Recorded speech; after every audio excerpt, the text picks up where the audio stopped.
अस्सलाम वालेकुम class. Now आज हम डिस्कस कर रहे हैं चैप्टर 6 से रिलेट और चैप्टर 1 से रिलेट अपना लेक्चर नंबर 6। तो आज हमारी क्लास में दो टॉपिक्स हैं। पहला टॉपिक है इकोनॉमिक्स इज़ अ पॉजिटिव और अ नॉर्मेटिव साइंस, और दूसरा टॉपिक है हमारा बेसिक इकोनॉमिक लॉ। तो इकोनॉमिक्स इज़ अ पॉजिटिव और नॉर्मेटिव साइंस, ये पॉजिटिव और नॉर्मेटिव साइंस का कॉन्सेप्ट हम पहले ही रॉबिन्स और मार्शल की डेफिनेशन से डिस्कस करते रहे हैं। नॉर्मेटिव साइंस वो साइंस होती है जो कि हमें ये बताती है कि कौन सी चीज़ किस तरह है, उसके मसले किस तरह हैं और उनको किस तरह से टैकल किया जाएगा। Just like a social behaviour कि कब क्या मसला हो जाता है कि उसको किस तरह से टैकल करना है और चीज़ें किस तरह से सेटल डाउन होंगी। और ये अप्रोच जो दी थी वो हमें किसने दी थी? मार्शल ने दी थी। सेकंड जो हमारे पास लफ्ज़ आ रहा है वो क्या है? Positive science. Positive science behave like a natural science. Natural science जैसे कि आपने अपनी प्रीवियस क्लासेस में 9th और मैट्रिक में आपने केमिस्ट्री और फिजिक्स को पढ़ा है कि जिनके लॉज जो होते हैं वो क्या है कि जो चीज़ जैसी है वैलिड लेवल पर आपको उसी तरह से दिखाई जाएगी। तो इस बात पर हम जब डिस्कस करते हैं कि इकोनॉमिक्स जो है वो पॉजिटिव साइंस है या फिर नॉर्मेटिव साइंस है, तो अगर हम इसे अपनी रूटीन लाइफ में ऑब्जर्व करें तो हमें पता चलेगा कि इकोनॉमिक्स का जो बिहेवियर है वो पॉजिटिव और नॉर्मेटिव एस्पेक्ट दोनों पर है। क्योंकि इकोनॉमिक्स हमें ये बताती है कि मसला क्या है, उसको किस तरह से सेटल करना है, प्रॉब्लम्स क्या हैं, उनको सेटल डाउन किस तरह किया जाएगा और किस तरह से चीज़ों को बेहतर तरीके से जो है वो हम अप्रोच कर सकेंगे या टारगेट कर सकेंगे। तो इस टॉपिक को अगर हम वाइंड अप करना चाहें कि इकोनॉमिक्स पॉजिटिव साइंस है या नॉर्मेटिव साइंस है, तो कंक्लूजन जो आता है वो क्या आता है कि इकोनॉमिक्स का बिहेवियर पॉजिटिव और नॉर्मेटिव साइंस दोनों के साथ दोनों की तरह चलता है। नाउ नेक्स्ट टॉपिक है इकोनॉमिक लॉज। लॉज जो होते हैं वो किसी भी सब्जेक्ट की वैलिडिटी में बहुत ज़्यादा इंपॉर्टेंट होते हैं। उन्हीं लॉज के बिहाफ पर हम सब्जेक्ट को जो है वो अप्लाई करते हैं किसी भी जगह पर, किसी भी पोजीशन के ऊपर।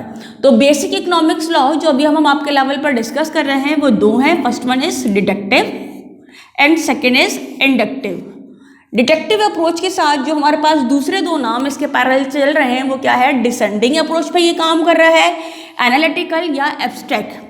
तो असेंडिंग और डिसेंडिंग ऑर्डर आपने मैथ्स में प्रीवियस क्लासेस में अच्छी तरीके से पढ़ा हुआ है कि अगर हम काउंटिंग को लें 1 2 3 4 5 6, तो डिसेंडिंग अप्रोच क्या होती है? डिसेंडिंग अप्रोच में हम ग्रेटर नंबर से लेस नंबर की तरफ फॉरवर्ड कर रहे होते हैं।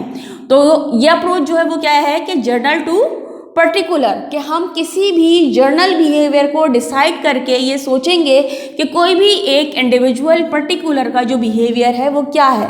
फॉर एग्जाम्पल अगर हम कहते हैं कि दुनिया फ़ानी है, इंसान जो है वो वापस जाने के लिए आए हैं, तो ये लॉ पूरी दुनिया पर अप्लाई हो रहा है।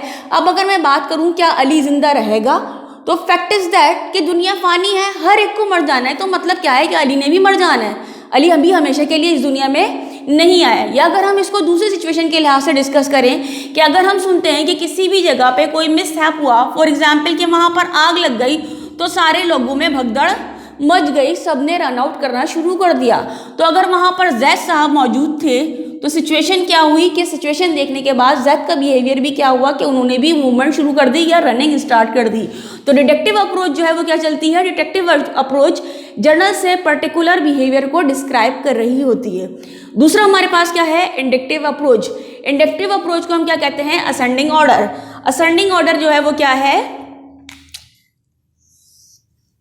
छोटे से बड़े नंबर की तरफ जो मूवमेंट है आपकी, लोअर से हायर लेवल की तरफ जो मूवमेंट होती है वो आपकी क्या कहलाती है? असेंडिंग अप्रोच कहलाती है।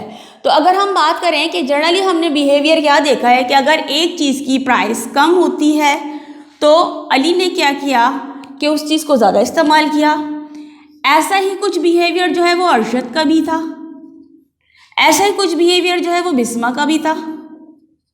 XYZ जितने लोगों को भी मैंने ऑब्जर्व किया तो सबका बिहेवियर क्या आ गया? सेम आ गया। तो यहाँ क्या है कि मैंने 1 2 3 डिफरेंट लोगों को जब डिस्कस किया तो उसका बिहेवियर क्या आ गया? सबका बिहेवियर सेम आ गया। तो इसको हम कहते हैं असेंडिंग अप्रोच, यानी पर्टिकुलर टू जर्नल, कि हमने एक का देखा, दूसरे का देखा, तीसरे का देखा, फिर हमने उसको यूनिवर्सल लॉ के तौर पर अप्लाई कर दिया। तो इंडक्टिव अप्रोच जो है वो इंडक्टिव अप्रोच किस बिहाफ पे काम कर रही होती है? पर्टिकुलर टू जर्नल की तरफ काम करती है।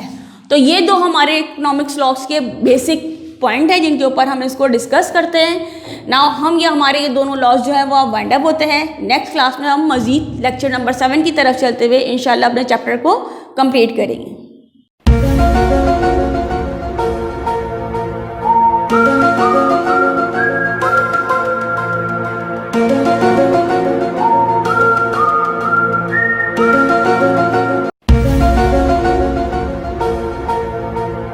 है।